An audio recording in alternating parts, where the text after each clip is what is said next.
엘림을 통한 교회의 의미라고 하는 제목으로 하나님의 말씀 선포하겠습니다.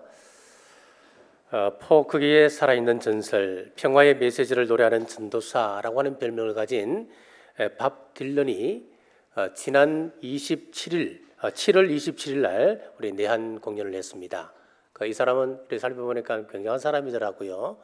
노벨 문학상을 수상했던 그런 사람이기도 합니다.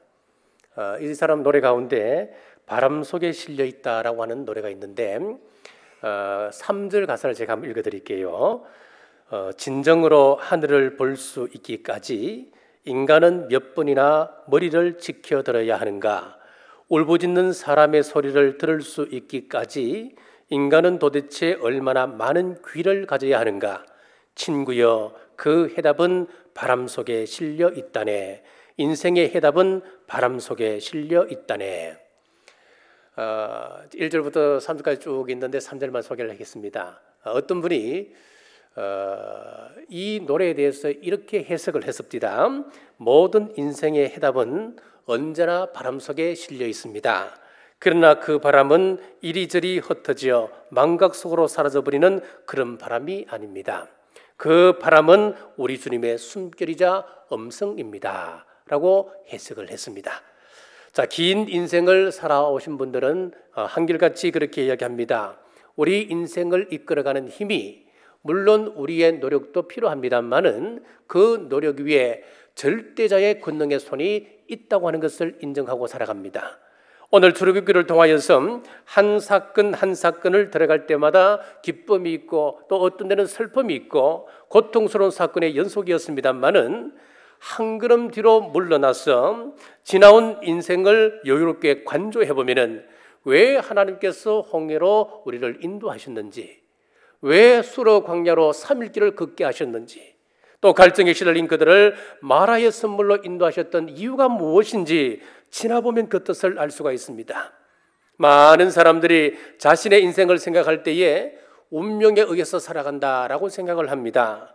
정해진 각본에 의해서 이것은 내 팔자 소관이야, 피할 수 없는 운명이야 라고 생각하고 살아갑니다만은 우리 신앙인들은 사람의 수고와 그 위에 역사하시는 하나님의 손길, 하나님의 주권적인 인도하심을 인정하면서 믿음으로 세상을 살아갑니다.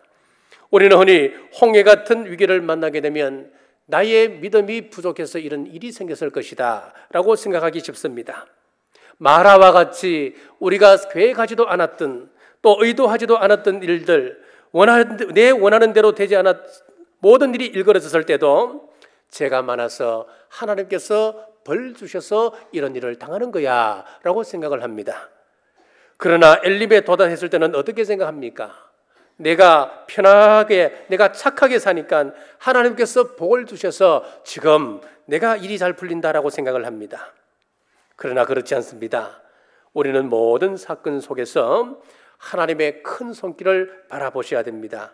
고난 속에서 자녀를 훈련시키고자 하는 하나님의 계획을 보셔야 합니다. 자, 12장에서 이스라엘 백성들이 유월절 밥을 지나면서 감사가 넘쳤습니다. 지금 애굽 땅에는 곡소리가 납니다. 모든 첫 것들은 다 죽어갔습니다. 그런데 이스라엘 백성들이 살고 있는 고센 땅에는 평안함이 있었습니다. 그러니 얼마나 감사가 넘쳤겠습니까? 그러다가 14장에 홍해 앞에 섰을 때에 아니 이럴 수가 있습니까? 원망이 나옵니다. 한탄이 나옵니다. 절망했습니다.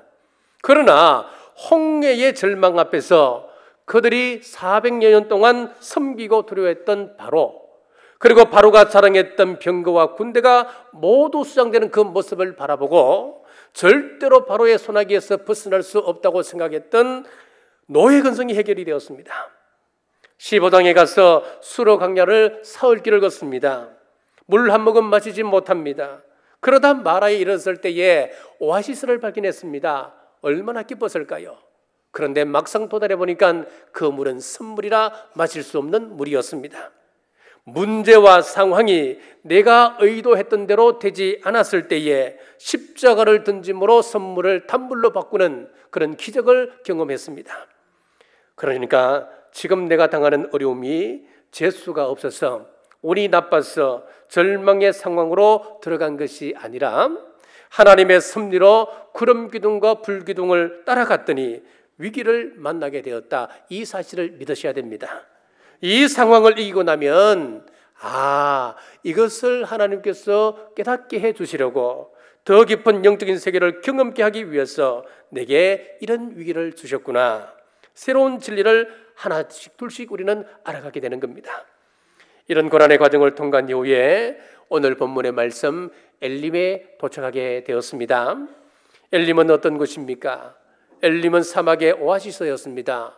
거기에는 물샘 12이 있었습니다. 그렇다면 이스라엘 백성들이 진을 칠 때 어떻게 진을 쳤겠습니까? 물샘이 12개였으니까 12지파가 한 지파씩 그 샘을 차지하고 진을 쳤을 겁니다. 또 뭐가 있었느냐 하면 종려나무 70그루가 있었습니다. 종려나무는 기둥처럼 높이 올라가서 끝부분이 펴지는 그런 나무 아니겠습니까? 사막의 기온은 아주 건조합니다.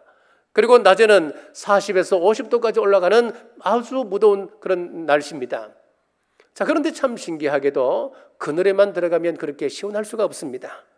사막을 지나오면서 장렬하는 그 땡볕에서 고생하다가 오아시스에서 물을 마시고 70그루의 종려나무 그늘에서 이스라엘 백성들이 진을 치고 있는 모습 상상해 보십시오. 12샘물에서 물이 콸콸 흘러나와 사방이 물입니다. 그 물샘을 중심으로 해서 70그루의 종려나무가 그늘을 드리고 있습니다. 탈진에 있는 백성들이 거기서 손을 씻고 발을 씻으며 휴식을 취하고 있는 평화롭고 넉넉한 모습을 그려보십시오.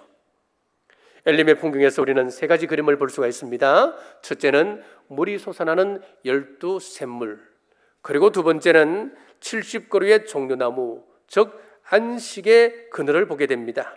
그리고 세 번째, 그 밑에 어지럽게 진을 치고 있는 것이 아니라 질서정연하게 진치고 있는 이스라엘 백성들의 모습, 이 세 가지 그림을 그릴 수가 있습니다. 자, 오늘 본문에 나오는 엘림은 오늘 우리 시대의 교회의 모습을 상징하고 있습니다. 교회는 첫째, 샘물이 있어야 합니다.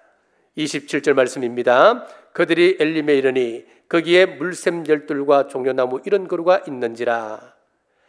자, 에스겔 47장에 보면은 성전에서 흘러나오는 물이 처음에는 발목을 적셨습니다. 거기서 1천척을 청량에 나갔더니만 무릎까지 물이 차게 되었습니다. 다시 1천척을 청량에 나가서 되었더니만 허리까지 차게 되었고, 다시 1천척을 청량했더니만 도저히 사람이 걸을 수 없는 헤엄을 쳐서 건널 수 있는 큰 강물이 되었습니다. 그 강물이 흘러서 동쪽으로 아라바를 흘러갑니다. 그랬더니 바닷물이 살아나서 물고기들이 풍성해졌습니다. 그리고 엔게드를 지나 흐르는데 강 좌우에 각종 과실이 풍성해졌고, 그 잎사귀로는 약재를 만드는 에덴 동산이 회복되는 모습을 보았습니다. 마찬가지로 이 강단에서 흘러나오는 말씀을 거절하지 말고 우리는 받아 누려야 됩니다. 오늘 이 시간 왜 예배 자리에 나오셨습니까? 말씀 받기 위해서 우리는 나왔습니다. 말씀 듣기 위해서 나왔습니다. 그렇다면 말씀을 거절한다면 말씀을 거절하는 만큼 그 시간은 우리가 낭비하는 시간들입니다. 시편 90편 10절에 보니까 모세가 탄식하듯이 이렇게 이야기합니다. 인간의 인생의 연수가 70이요 강건이면 80이라도 그 연수의 자랑은 수고와 슬픔뿐이요 신속히 가니 우리가 날아가나이다. 모세가 인생을 살아보니까 70에서 80을 사는데 남은 것은 고생뿐이었다, 그렇게 고백을 하는 겁니다. 본인이 왕궁생활도 해봤습니다. 그런데 그 화려한 왕궁생활도 지나고 나니 다 덧없는 세월이었다는 겁니다. 그래서 하는 이야기가 12절 말씀에 우리에게 우리날 계수함을 가르치사 지혜로운 마음을 얻게 하소서라고 했습니다. 하나님 앞에서는 신앙으로 사는 그날만 계수된다고 하는 사실입니다. 내가 예수님을 만나서 예수님과 함께한 날만 계수된다고 하는 겁니다. 말씀을 받고 말씀 따라 순종한 날만 하나님 앞에서 의미 있는 날들이었다고 하는 것입니다. 방탄소년단의 인기가 상상을 초월합니다. 지난 24일에는 유엔 본부 정기총회에서 방탄소년단이 연설을 했습니다. 어떻게 이런 일이 가능하겠습니까? 전 세계가 방탄소년단에게 열광을 하고 있습니다. 자, 미국에서 공연을 하는데 그 공연장에 들어가기 위해서 하루 전날부터 사람들이 줄을 서서 기다립니다. 텐트를 치고 기다리고 있습니다. 티켓 한 장에 얼마에 팔렸느냐? 우리 돈으로 티켓 한 장에 430만 원에 거래가 되었습니다. 우리도 놀랄 일이지만 미국 사람들도 지금 놀라고 있습니다. 어렵게 공연장 안에 들어가면 청중들은 어떻게 합니까? 노래에 완전히 몰입이 되어 있습니다. 몰입되어 있는 그들을 보면은 누구 한 사람 시계 보는 사람 없습니다. 누구 한 사람 조는 사람 없습니다. 완전히 그 분위기에 빠져 있는 것처럼 우리 인생도 은혜의 강수 생수의 근원 되신 우리 예수님께 흠뻑 빠지시는 우리 남북의 온 성도들 되시길 주님의 이름으로 축복합니다. 두 번째, 교회에는 종려나무가 있어야 합니다. 27절 말씀입니다. 그들이 엘림에 이르니 거기에 물샘 열둘과 종려나무 이런 그루가 있는지라. 생수의 공급을 받게 되면은 반드시 거기에는 성장이 있어야 합니다. 은혜의 생수가 넘치는 교회다 그러면 그 교회 안에는 종려나무 70주처럼 큰 거목들이 있어야 됩니다. 그래야 지친 사람들, 인생의 해답을 얻지 못하여 답답해하는 사람들이 그 그늘에서 쉼을 얻을 수가 있습니다. 맨날 시비나 가리고 누가 옳으냐 누가 그러냐 논하는 것이 아니라 따뜻한 가슴으로 상처 입은 그 마음들을 품어주고 긍휼을 베풀며 피곤하고 지쳐있는 사람들이 언제든지 찾아와 그 그늘에 발을 뻗을 수 있는 부모 같은 장로님, 집사님, 권사님이 있는 교회, 이것이 바로 엘림의 모습입니다. 그래서 시편 92편 12절 말씀에 의인은 종려나무같이 번성하며 레바논의 벽향목같이 성장하리로다 라고 했습니다. 한 걸음 더 나가서 요한계시록 7장 9절 말씀에 보시면은 이 일 후에 내가 보니 각 나라와 족속과 백성과 방언에서 아무도 능히 셀 수 없는 큰 무리가 나와 흰옷을 입고 손에 종려 가지를 들고 보좌 앞과 어린 양 앞에 섰어라고 했습니다. 자, 여기서 종려나무는 승리를 상징하고 있습니다. 세상과 싸우고 악한 세력과 싸워서 승리한 믿음의 거장들을 종려나무로 비유하고 있습니다. 우리 남부교회 성도님들은 교회 안에서는 믿음이 연약한 사람들에게 그늘이 되어주시고 세상적으로는 철학적 민주주의와 종교다원주의와 그리고 세속주의를 능히 이기는 우리 남북의 온 성도들 되시길 주님의 이름으로 축복합니다. 셋째, 교회는 질서가 있어야 됩니다.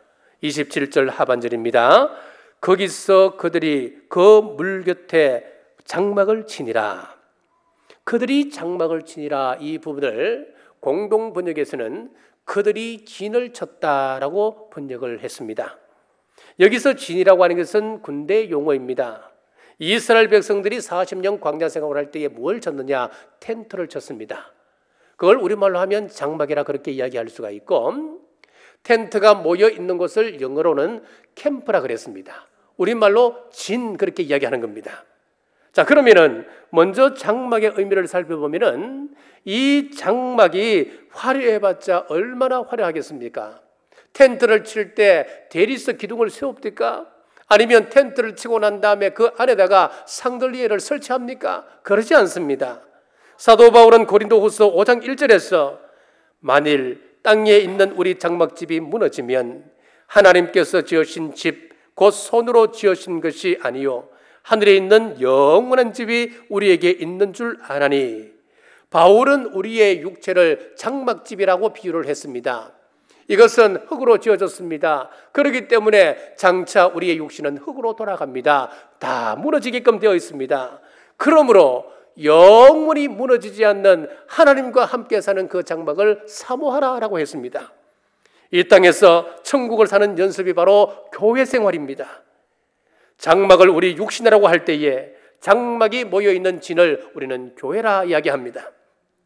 그래서 어떤 사람도 혼자서 신앙생활을 할 수가 없습니다. 독불 장군은 있을 수가 없습니다. 텐트를 칠 때 혼자 칠 수 있습니까? 이쪽에서 지지대를 박으면 저쪽에서 잡아줘야 되지 않겠습니까? 하나님의 백성들은 누구든 캠프를 떠나서 혼자 신앙생활을 할 수는 없습니다. 우리가 모이다 보면은 성자가 아니기 때문에 이 안에서 다툼이 있을 수도 있습니다. 그러나 싸움도 있지만 더 큰 격려가 있고 혹 미움이 있을 수도 있습니다만은 미움보다 더 큰 사랑이 우리에게 삭텄습니다. 싸울 수도 있고 미울 수도 있지만 중요한 한 가지, 이것이 있어야 교회다운 교회가 됩니다. 진에는 질서가 있어야 됩니다. 질서가 없으면 군인이라 할 수 없지, 그 진에 질서가 없다면 그 군대는 이미 끝난 군대라 할 수 있습니다. 자, 모압 왕 발락에게 뇌물을 받았던 거짓 선지자 발람이 있습니다. 자, 이스라엘을 저주하기 위해서 이스라엘 백성들의 진이 보이는 보홀산 위에 올라갔습니다. 지금 그 보홀산 위에 올라가서 이스라엘 백성들을 저주하기 위해서 제단을 샀는데 그 위에서 이 발람 선지자가 깜짝 놀라는 겁니다. 이스라엘 백성들 광야길을 걸어가는 그들의 그 모습 진을 볼 때에 너무너무 아름다운 거예요. 너무 질서가 있는 거예요. 그 질서 정연한 그 모습을 보고 그가 이렇게 고백을 합니다. 민수기 24장 5절에서 6절 말씀입니다. 야곱이여 내 장막이, 이스라엘이여 내 거처가 어찌 그리 아름다운고, 그 벌어짐이 꼴짝이 같고 강가의 동산 같으며 여호와의 심으신 친명들 같고 물가의 백향목들 같도다. 감탄을 합니다. 그래서 감탄하면서 저주하러 올라갔다가 세 번이나 축복하고 내려오지 않습니까? 고린도전서 14장 33절에 보니까 하나님은 어지러움의 하나님이 아니시요 오직 화평의 하나님이시라 그랬습니다. 고린도전서 14장 40절에도 모든 것을 품위 있게 하고 질서 있게 하라 그랬습니다. 교인이 하는 일에는 품위가 있어야 됩니다. 맨날 하는 일이 어린애 같고 건달 같다면 그것은 안 되는 겁니다. 품위를 지키라 그랬습니다. 그리고 그것 위에 질서가 있어야 하나님께서 기뻐하시는 교회 된다는 겁니다. 이스라엘 백성들은 행전을 할 때도 질서가 있었고 머물 때도 그들은 질서 가운데 머물렀습니다. 진영 배치도를 보면은 이스라엘의 모든 지파의 진은 반드시 성막을 향하여 진을 배치하도록 했습니다. 그래서 아침에 일어나서 텐트 문을 열고 바라볼 때 가장 먼저 보이는 것이 하나님의 성막이 보이게끔 했습니다.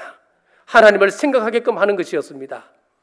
이것이 바로 우리 기독교의 핵심 진리입니다. 우리 그리스도인들이 어떻게 살아야 합니까? 하나님을 마음 중심에 모시고 살아야 합니다. 그런데 믿는다고 하면서 많은 사람들이 마음 중심에 하나님을 모시고 살아가지 않아야 합니다. 그래서 모든 판단의 중심이 나입니다. 내가 하는 것은 전부 다 옳고 내가 하는 일에 모두가 따라와야 되고 내 마음에 안 들면 교회가 상처를 입던 내 지체가 상처를 입던 감정 표현 다 해버립니다. 조금의 배려도 없습니다.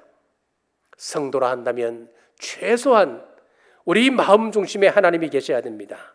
하나님을 마음 중심에 모시고 가정일이든 사업이든 교회이든 해야 되는 겁니다.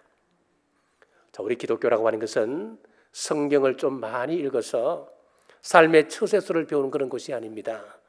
지식을 전달해 주는 것은 더더욱 아닙니다. 기독교의 핵심은 살아계신 하나님을 내 마음 중심에 모시고 하나님과 체험적인 관계를 갖는 것, 그것이 바로 기독교의 핵심입니다.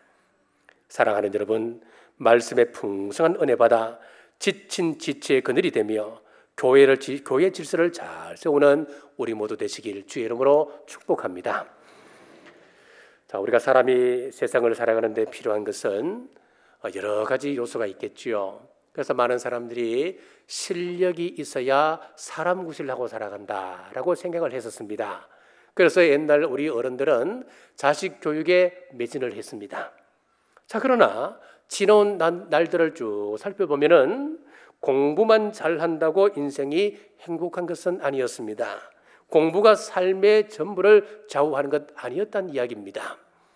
자, 돈이 얼마나 중요합니까? 돈이 있어야 합니다. 그래서 우리가 죽을 고생하며 돈을 모읍니다.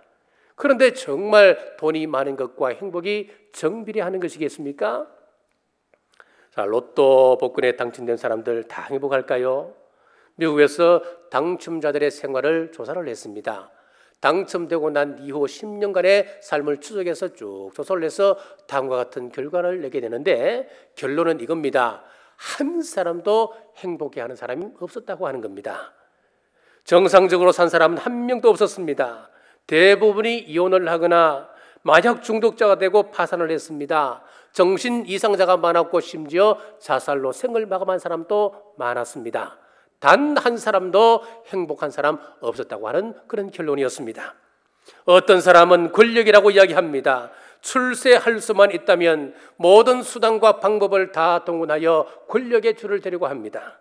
그러나 정말 권력을 가진 사람이 행복할까요? 그 행복 몇 년 가지 않습니다. 자, 이 시대를 살아가는 따뜻한 부모들의 이야기라고 하는 책에 보면은 우리가 세상을 살아가는데 정말 필요한 것이 무엇이냐? 따뜻함이라고 하는 이야기입니다. 옛날에는 배우자를 선택할 때 잘난 사람, 실력 있는 사람, 학벌 있는 사람, 배경이 좋은 사람을 우선순위로 신랑감으로 선택을 했는데, 최근에 들어와서는 따뜻한 사람, 가정적인 사람, 배우자를 배려할 수 있는 사람으로 선택 기준이 달라졌다고 하는 겁니다. 물론 돈이 필요합니다. 실력도 중요합니다. 그러나 그것보다도 따뜻한 사랑의 사람, 배려와 용서와 격려가 있는 사람은 비록 돈이 좀 부족하고 출세하지 못하고 실력이 좀 부족하다 하더라도 삶에 자신이 있고 소망이 있고 따뜻한 인생을 살아갈 수 있더라고 하는 이야기입니다. 우리 남부교회에서 이건 누리셔야 됩니다. 12샘물같이 끊임없이 샘물의 공급을 받아야 됩니다. 말씀으로 우리의 가슴이 뜨거워지고 하늘 소망에 눈이 열리셔야 됩니다. 그러나 그것만으로 교회가 온전할 수가 없습니다. 눈물을 씻어주고 수고의 땀을 닦아주며 신앙의 여러 경험들을 나눌 수 있는 종려나무 70조 같은 분이 꼭 필요합니다. 다른 성도들이 편안히 예배드릴 수 있도록 봉사의 자리에 자신을 드리는 분들, 지체의 아픔을 안고 중보하는 분들, 인구 절벽 시대에 다음 시대가 끊어지면 안 됩니다. 하나님을 아는 이 축복을 이어주는 교사들이 필요합니다. 큰 종려나무 가지처럼 많은 사람들이 기댈 수 있도록 내 자신을 드리는 분들이 이 교회에 필요합니다. 그리고 이 모든 일들을 말씀 안에서 질서 가운데 감당해야 됩니다. 하나님은 어디로움의 하나님이 아니십니다. 질서의 하나님을 했습니다. 질서 가운데 우리 교회가 이 모든 일을 감당하게 되면 우리 교회는 마지막 때에 더욱더 하나님 앞에 귀소임 받는 교회가 되고 우리 성도들에게는 기쁨과 감사가 충만할 줄 믿으시길 주님의 이름으로 축복합니다. 기도하겠습니다. 엘림으로 인도하신 하나님 아버지, 감사와 영광을 올립니다. 엘림의 12샘물과 종려 70조가 있었고 그곳에 진을 쳤듯이 우리 교회 강단에서 말씀의 성수가 넘쳐 풍성한 꼴을 먹고 치우침이 없게 하시고 기댈 수 있는 큰 어른들이 많아서 심령이 상한 자 그 그늘에서 위로받게 하시고 격려가 필요한 자 새 힘을 얻게 하여 주옵소서. 사역을 감당하는 이들에게는 말씀의 질서 안에서 주의를 감당할 때 사역의 감사가 있고 기쁨이 넘치게 하여 주옵소서. 다시 오실 예수 그리스도 이름으로 간절히 기도드리옵나이다.